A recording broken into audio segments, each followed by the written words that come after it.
This model I'm about to show you is of a curtain side trailer, and it's got 3 axles at the back and 1 under bars, and it has its own landing legs, and the curtain does open and close. You just remove this pin here, and then we release this end and this end,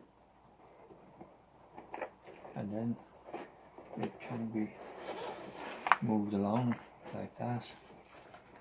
Put this back in place to keep the curtain up off the ground, and off it goes. It passes the centre hole there, and it can open from either end, as you can see. So it can be opened from front or back, or it can be removed completely, and it just slips back in.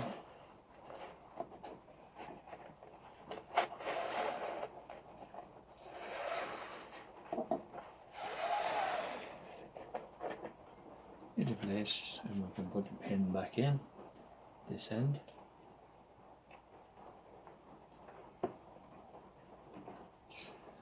And the back door is also open. I've got my own locking mechanism here at the top, just 2 small holes and 2 bars running down through it, and that's the back end of it. And of course, every trailer needs a truck to pull it along. So here we've got SCANIA 113M, and it slots into place like that. And the landing legs, just pull this pin, push up the leg, and put the pin back in, and that's it.